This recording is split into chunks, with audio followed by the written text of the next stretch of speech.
Phronesis investor academy के इस brand new video में आप सभी का बहुत बहुत स्वागत है।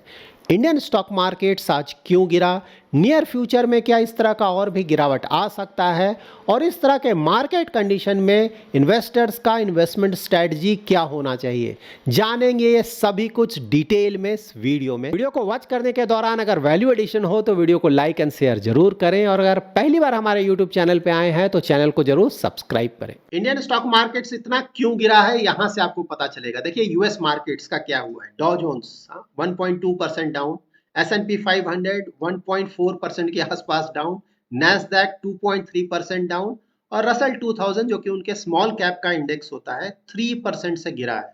तो यूएस मार्केट्स बुरी तरह से गिरा है और इसके कारण ही ज्यादातर वर्ल्ड वाइड मार्केट्स गिरे हुए हैं। यहाँ पे देख लीजिए एशियन मार्केट्स, यहाँ पे देखिए जापान का स्टॉक एक्सचेंज 6% के आसपास गिर रहा है। कॉस्पी जो कि कोरिया का स्टॉक मार्केट है ये भी 4% के आसपास। हांगकांग का मार्केट 2% से ज्यादा गिरा हुआ है। चाइना का मार्केट भी अबाउट 1% के आसपास गिरा हुआ है। तो वर्ल्ड वाइड ये गिरावट आया है। क्यों आया है ऑफ कोर्स ये हम जानेंगे। यहाँ पे हम बॉन्ड्स के बारे में भी देख लेते हैं। यूएस 10 ईयर गवर्नमेंट सिक्योरिटी का yield that is interest rate यहाँ आप चेक कर सकते हैं। आपको पता है ना, वन पॉइंट ऑफ टाइम ये 5% से भी ऊपर चला गया था जो कि घटकर अब 4% से भी नीचे चला आया है।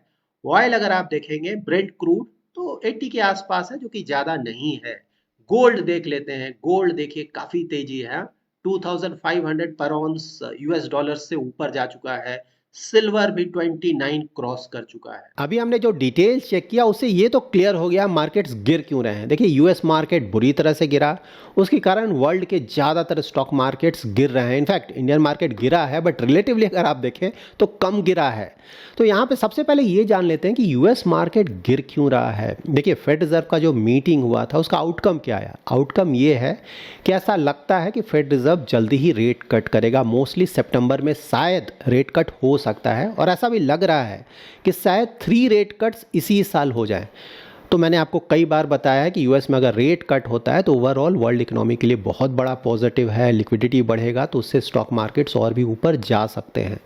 तो यहाँ पे सरप्राइजिंग ये है कि न्यूज़ तो पॉजिटिव है तो फिर यूएस मार्केट क्यों गिरा और वर्ल्ड वाइड मार्केट्स क्यों गिर रहे हैं। यहाँ पे तो मार्केट ऊपर जाना चाहिए। तो देखिए जब ये फेड रिजर्व का कमेंट्री आया उसके बाद कुछ डेटा आया है यूएस में, उसके कारण मार्केट्स गिर रहे हैं। तो ये डेटा क्या है।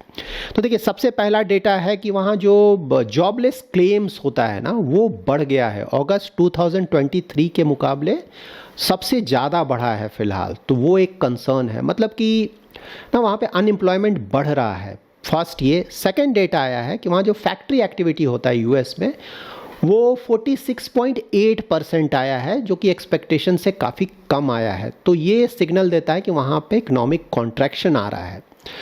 तो देखिए यहाँ पे पहले तो पॉजिटिव न्यूज़ आया रेट कट का, लेकिन इसके बाद ये कुछ नेगेटिव न्यूज़ आया। तो ये दोनों जो मैंने आपको न्यूज़ बताया, जो डिटेल्स दिए अभी, डेटा पॉइंट्स दिए, उसके कारण मार्केट को लग रहा है कि यूएस में शायद रिसेशन आ जाए। पहले लग रहा था कि यूएस में सॉफ्ट लैंडिंग आएगा जो कि बहुत बड़ा पॉजिटिव था, इसीलिए स्टॉक मार्केट्स ने लगातार अच्छा खासा रिटर्न दिया यूएस में भी। लेकिन ये जो डेटा पॉइंट्स आ रहे हैं उसके कारण लग रहा है कि कहीं यूएस में रिसेशन ना आ जाए, माइल्डली सही लेकिन शायद ना आ जाए, उसके कारण स्टॉक मार्केट्स गिरे हैं। और वर्ल्ड वाइड भी यही डर लग रहा है। क्योंकि देखिए हमें क्या चाहिए था, लिक्विडिटी चाहिए था, इंटरेस्ट रेट कम करो लिक्विडिटी आए। लेकिन अगर यूएस में रिसेशन आ जाता है तो वो बहुत बड़ा निगेटिव है, क्योंकि वहाँ पे फिर डिमांड कम हो जाएगा ना, रिसेशन होगा, वहाँ की कंपनीज का परफॉर्मेंस हिट होगा। तो ओवरऑल ऑफकोर्स उसके कारण इंटरेस्ट रेट ज़्यादा कट होंगे, जल्दी कट होंगे, लेकिन हाँ शॉर्ट टर्म में तो उसका बहुत बड़ा निगेटिव असर पड़ेगा, इसीलिए मार्केट गिर रहा है। तो देखिए ये मोस्टली लगता है शॉर्ट टर्म फिनोमेना है, ऐसा नहीं कि कोई बहुत बड़ा प्रॉब्लम आने जा रहा है। ऑफ कोर्स अगर रिसेशन आया, इवन माइल्ड भी आया, तो ऑफ कोर्स वो प्रॉब्लम आएगा। लेकिन देखिए मार्केट ना इस डेटा पॉइंट्स के आधार पर नी जर्क रिएक्शन करता है। तो मोस्टली ऐसा लगता है नी जर्क रिएक्शन है।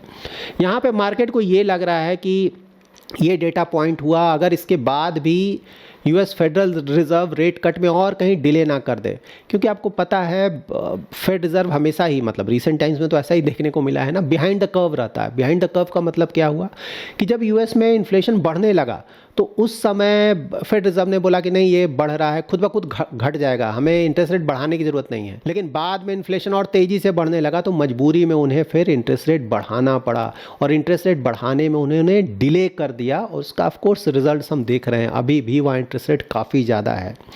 अब क्या हो रहा है कि Fed reserve interest rate cut होने में डिले कर रहा है, मतलब उन्हें लग रहा है कहीं हमने रेट कट कर दिया उसके बाद फिर से इन्फ्लेशन बढ़ गया तो अननेसरी हेडेक है। आसान नहीं है, बहुत डिफिकल्ट जॉब है फेड रिजर्व के लिए भी। बट हाँ, मतलब फेड रिजर्व अब लगता है कि फाइनली रेट कट करेगा, लेकिन हाँ मार्केट को because of these data points डर लग रहा है कि कहीं रिसेशन ना आ जाए यूएस पे, क्योंकि आपको पता है ना जब भी आप रेट कट करेंगे या फिर रेट हाइक करेंगे तो उसका जो असर पड़ता है होने में कई महीने लग जाते हैं। तो इंटरेस्ट रेट ऑलरेडी काफ़ी समय से ऊपर है, इसका नेगेटिव असर ऑलरेडी यूएस इकोनॉमी में पड़ना शुरू हो गया है। अब मान लीजिए Fed reserve interest rate cut करता भी है तो उसका असर होने में टाइम लगेगा, इमीडिएटली नहीं होता है। तो वो जो टाइम लैग है उसमें ऐसा ना हो कि जो भी डेटा पॉइंट्स है और ज़्यादा उसका इकोनॉमिक कॉन्ट्रैक्ट ना करने लगे, अनएम्प्लॉयमेंट कहीं और ज़्यादा ना बढ़ने लगे, जो फैक्ट्री आउटपुट है घटने ना लगे, ये डर है इसी के कारण। बट हाँ, अभी तक ऐसा कोई बहुत बड़ा इशू नहीं लग रहा है जिसके कारण परेशान होना चाहिए। मोस्टली ये नी जर्क रिएक्शन है, ऐसा लग रहा है। सो लेट्स सी, अगर इन्फ्लेशन का जो डेटा है यूएस का फेवरेबल आता है तो ऐसा लगता है कि फेड रिजर्व सितंबर में रेट कट करेगा।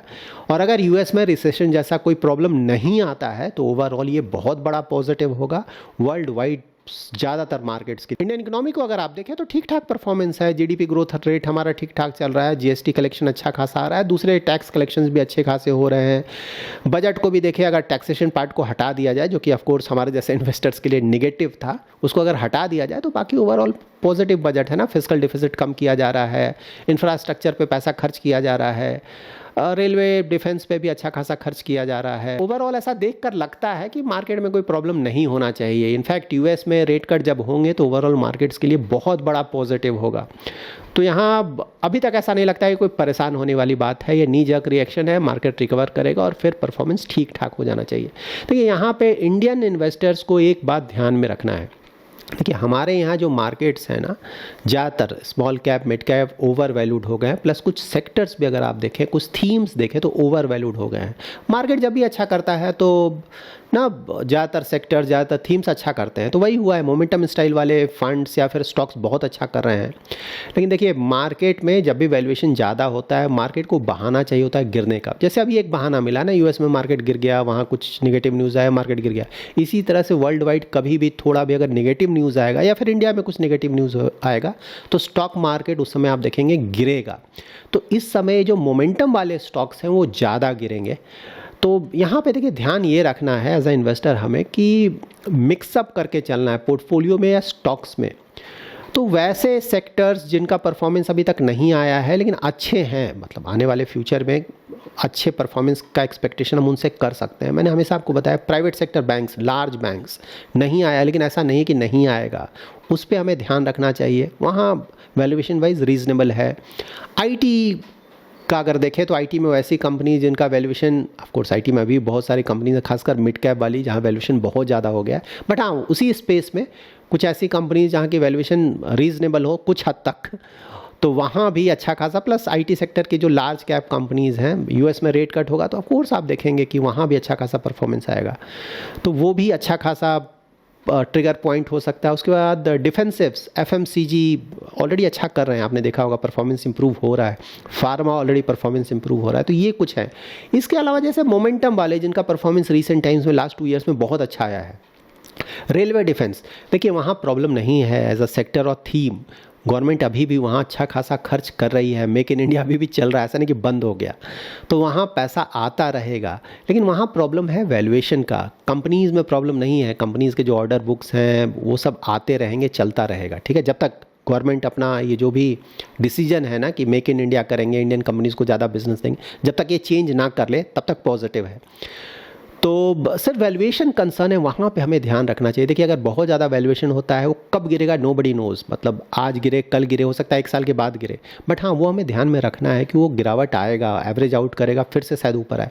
सेक्टर थीम वाइज अगेन मैं बोल रहा हूँ ख़राब नहीं है, आने वाले कुछ और सालों तक लगता है कि परफॉर्मेंस अच्छा रहेगा, लेकिन वैल्यूएशन वहाँ पर कंसर्न है। इंफ्रा सेम ना, अगर किसी का वैल्यूएशन ज़्यादा है तो वो कंसर्न है। रिटर्न्स बहुत अच्छे आए हैं, आने वाले समय में बिल्कुल वहाँ उम्मीद है कि आना चाहिए, लेकिन वैल्यूएशन अगेन वैल्यूएशन बहुत ज़्यादा है, रिजल्ट थोड़ा बहुत ऊपर नीचे हुआ तो धड़ाम से वो गिरेगा, तो वो आपको ध्यान में रखना है। ऑटो देख लीजिए ना, ऑटो का परफॉर्मेंस बहुत अच्छा आ रहा है, लेकिन ऑटो सेल्स भी कितना जाएगा ना, कोविड के पहले भी परफॉर्मेंस ठीक नहीं चल रहा था ऑटो का, कोविड के समय तो बिल्कुल ख़त्म हो गया, उसके बाद फिर परफॉर्मेंस आया, लेकिन बहुत ज़बरदस्त परफॉर्मेंस आया, लेकिन वहाँ भी जो सेल्स है थोड़ा स्लो डाउन हो रहा है, इसीलिए ऑटो जो कंपनीज़ हैं वहाँ भी थोड़ा प्रेशर आप देखेंगे उनके स्टॉक्स पे। लेकिन हाँ, मतलब मीडियम टू लॉन्ग टर्म तो पॉजिटिव है ना, इंडिया अच्छा कर रहा है तो ऑटो का सेल्स तो बढ़ेगा ही, तो उस तरह से देखें। बट हाँ, शॉर्ट टर्म हिकअप्स मोमेंटम वाले स्टॉक्स में आ सकते हैं, ये हमें ध्यान में रखना है।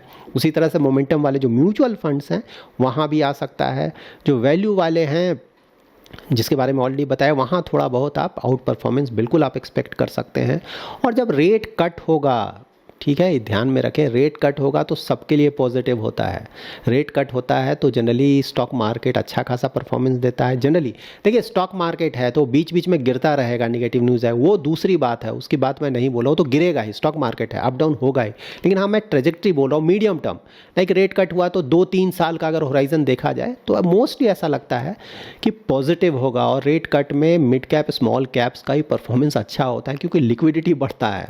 तो सिर्फ हमें ध्यान ये रखना है कि मिक्सअप करके चलें, पूरा का पूरा पैसा मोमेंटम में ही नहीं लगा दें, मिक्सअप करें। म्यूचुअल फंड्स में भी अगर आप देखें तो पूरा का पूरा पैसा mid cap small cap sector funds में नहीं लगाएं, मिक्सअप करके रखें, ठीक है। लार्ज कैप में भी एक्सपोजर लें, डाइवर्सिफाइड फंड्स में एक्सपोजर लें, सेक्टर थीमेटिक फंड्स अगर मार्केट का ज़्यादा आइडिया नहीं है तो बच कर रहें तो ज़्यादा अच्छा है। बहुत जगह वैल्यूएशंस बहुत ज़्यादा हो गए हैं, मार्केट गिरेंगे तो वहाँ अच्छा खासा गिरावट आ सकता है। तो ओवरऑल अगर आपका medium term to long term का इन्वेस्टमेंट होराइजन है तो अगेन मैं रिपीट करूंगा, इंडियन इकोनॉमी में कोई प्रॉब्लम फिलहाल नहीं लग रहा है, सब कुछ अच्छा लग रहा है। वर्ल्ड वाइड भी देखें तो पॉजिटिविटी बहुत ज़्यादा है। यूएस में इंटरेस्ट रेट कट होने वाले हैं, बहुत बड़ा पॉजिटिव। यूरोपियन यूनियन ने ऑलरेडी रेट कट कर दिया है, यूके में भी रेट कट हो चुका है। तो ओवरऑल जब भी रेट कट होता है इकोनॉमी के लिए पॉजिटिव होता है। बीच बीच में ये जो मार्केट करेक्शंस है होंगे ही, स्टॉक मार्केट है वो गिरेगा ही, ऐसा नहीं कि स्टॉक मार्केट लगातार ऊपर जाएगा, बट हाँ पॉजिटिविटी है, इंडियन इकोनॉमी अच्छा कर रहा है, आने वाले समय में लगता है कि अच्छा करेगा। तो अगर किसी का मीडियम टू लॉन्ग टर्म का इन्वेस्टमेंट होराइजन है तो प्रॉब्लम नहीं है कहीं। देखिए, शॉर्ट टर्म में कुछ भी हो सकता है, मैंने आपको हमेशा बताया ना, कुछ दिनों का इन्वेस्टमेंट, कुछ महीनों का इन्वेस्टमेंट वो प्योर लक है। यू नेवर नो, मार्केट में अगर कोई बड़ा नेगेटिव न्यूज़ आया तो कुछ समय के लिए गिर जाएगा, इसीलिए शॉर्ट टर्म में ऑफकोर्स मार्केट बहुत ज़्यादा रिस्की होता है, प्योर लक गेम है। लेकिन अगर कोई medium to long term 5 years 10 years 20 years तो वहाँ पे मोस्टली इश्यूज़ नहीं आते हैं। तो उस तरह का अगर आपका इन्वेस्टमेंट होराइजन है तो बिल्कुल सही है, कहीं कोई दिक्कत नहीं होना चाहिए। यहाँ पे ऑफकोर्स सेक्टर्स में आप ध्यान में रखें, जिसके बारे में ऑलरेडी मैंने डिस्कस किया है कि किन किन सेक्टर्स को अगर आप एक्सपोजर थोड़ा कम कर लें तो अच्छा होगा, किन किन सेक्टर्स में थोड़ा एक्सपोजर बढ़ा लें तो अच्छा होगा। म्यूचुअल फंड्स में भी डाइवर्सिफाइड फंड्स में एक्सपोजर अगर आप ज़्यादा रखें तो अच्छा होगा। लार्ज कैप में अगर एक्सपोजर बिल्कुल भी नहीं है तो थोड़ा एक्सपोजर वहाँ पे ज़रूर रखें। इन चीज़ों को अगर आप ध्यान में रखेंगे तो मोस्टली आपको अपने इन्वेस्टमेंट जर्नी में प्रॉब्लम्स नहीं होंगे। स्टॉक मार्केट के साथ साथ डेट मार्केट और गोल्ड के लिए भी समय सही है। मैं काफ़ी समय से आप लोग को ये बता रहा हूँ। स्टॉक मार्केट तो ऑलरेडी हमने डिस्कस किया, गोल्ड भी अगर आप देखें तो अगर यूएस में इंटरेस्ट रेट कम होने वाला होगा ना तो वहाँ पे देखेंगे गोल्ड में और भी तेज़ी होगा। आज ऑलरेडी आपने देखा ऊपर गया, इसलिए ऊपर गया क्योंकि वहाँ पे जो यील्ड है 10 ईयर बॉन्ड यील्ड वो नीचे आया है और रेट कट के चांसेस बढ़ रहे हैं। तो रेट कट के चांसेस बढ़ेंगे तो गोल्ड में थोड़ा और तेज़ी आ सकता है। देखिए, गोल्ड में ऑलरेडी अच्छा खासा रिटर्न आ चुका है, लेकिन हाँ यहाँ से थोड़ा बहुत और तेज़ी एक्सपेक्ट किया जा सकता है। सिल्वर में भी, क्योंकि सिल्वर का तो खैर इंडस्ट्रियल यूज भी है, तो ओवरऑल जब ज़्यादातर इकोनॉमीज़ और इम्प्रूव करेगा उनके हालात तो सिल्वर में भी हम कुछ तेज़ी और एक्सपेक्ट कर सकते हैं। और डेट मार्केट तो मैंने ऑलरेडी आपको बताया, इंटरेस्ट रेट कट होगा यूएस में, ज़्यादातर कंट्रीज़ कट कर रहे हैं, इंडिया में भी रेट कट होगा, ऐसा नहीं कि नहीं होगा, बट हाँ थोड़ा समय लगेगा यहाँ पे। जब ये इंटरेस्ट रेट कट कम होता जाएगा इंडिया में तो गवर्नमेंट सिक्योरिटीज़ में अगर आपका इन्वेस्टमेंट है, डेट फंड्स में इन्वेस्टमेंट है जिसका मॉडिफाइड ड्यूरेशन ज़्यादा है तो वहाँ पर आप अच्छे खासे रिटर्न्स एक्सपेक्ट कर सकते हैं। तो that's it in this video. इस वीडियो से रिलेटेड कोई भी क्वेरी है तो कमेंट में ज़रूर मेंशन कीजिए। कल सैटरडे है तो कल शाम में मैं 8 PM to 9 PM लाइव आऊँगा यूट्यूब पे, तो वहाँ पे अगर कोई भी क्वेरी है तो आप पूछ सकते हैं। आज का भी अगर कोई क्वेरी होगा तो मैं ट्राई करूँगा उसे आंसर करने का, और कोई इन्वेस्टमेंट रिलेटेड कोई भी क्वेरी है ऑफकोर्स आप वहाँ पूछ सकते हैं। So thanks lot for watching, thank you.